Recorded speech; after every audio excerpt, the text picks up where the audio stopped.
ایک اور غلط فہمی شروع ہو گئی ہے جی، جین زی، یعنی پہلے ہی ذہن بنا دو کہ ان کا کام کھانا پینا اوڑھنا بچھونا اور مر جانا ہے، اس سے زیادہ زندگی کا اور کوئی مقصد نہیں ہے۔ یہ سارا کام کس پہ ہوتا ہے؟ نوجوانوں پہ۔ UNO کا سوشل انجینئرنگ پروگرام ہے، کبھی آپ نے سوچا یہ کیا ہے؟ یہ یہی نوجوانوں کو مس ڈائریکٹ کرنے کا پروگرام ہے۔ شیطان کا کیا کام ہے؟ گمراہ کرنا۔ تو گمراہ کرنے کے لیے کوئی بیانیے بناتا ہے کہ نہیں بناتا؟ دین کے نام پر بھی گمراہ کرتا ہے، بڑی نیکی کے مقابلے میں چھوٹی نیکی کی طرف راغب کر دیتا ہے۔ یہ شیطان کے طریقوں میں سے۔ تو آج کے دور میں نوجوان کے لیے حفاظت کا راستہ کون سا ہے؟ خالد محمود عباسی کو بولے نہیں ہونا چاہیے۔ میں کوئی پیغمبر نہیں ہوں، مجھے اللہ نے نہیں بھیجا ہے، تو مجھے نہیں بھیجا ہے تو جو اس وقت دنیا میں باقی موجود ہے رہنما، ان میں سے کسی کو بھیجا ہے، تو پھر میں ہدایت کے لیے کہاں جاؤں؟ نوجوان کہاں جائیں؟ اللہ کی کتاب، میں آپ کو سچی بات بتاتا ہوں، وہ آپ کا سچا رہنما ہے جو آپ کو اللہ کی کتاب سے جوڑتا ہے، جو آپ کو اپنی ذات کی طرف دعوت دیتا ہے۔ اسے خود معلوم ہو یا نہ معلوم ہو، کوئی نہ کوئی خرابی کی بنیاد بیچ میں موجود ہے۔ ضروری نہیں کہ وہ جان بوجھ کے غلط کام کر رہا ہو، غیر شعوری طور پر بھی غلط کام ہو جاتے ہیں۔ محفوظ راستہ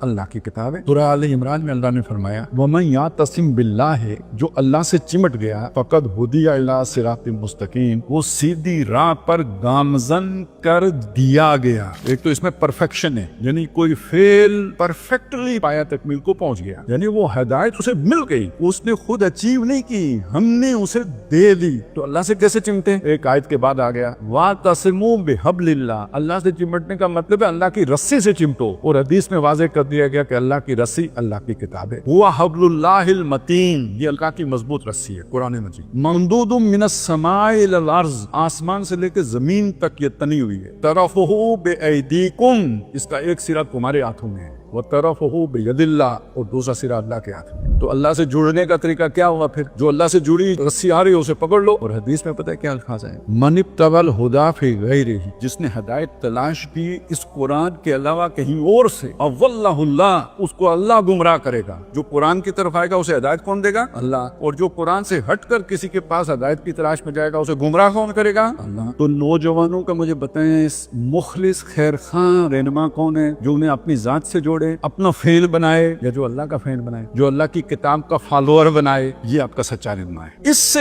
ہٹ کر جو بھی ہے نا، جانتے بوجھتے یا بغیر جانے بوجھے، وہ شیطانی راہوں پر پکارنے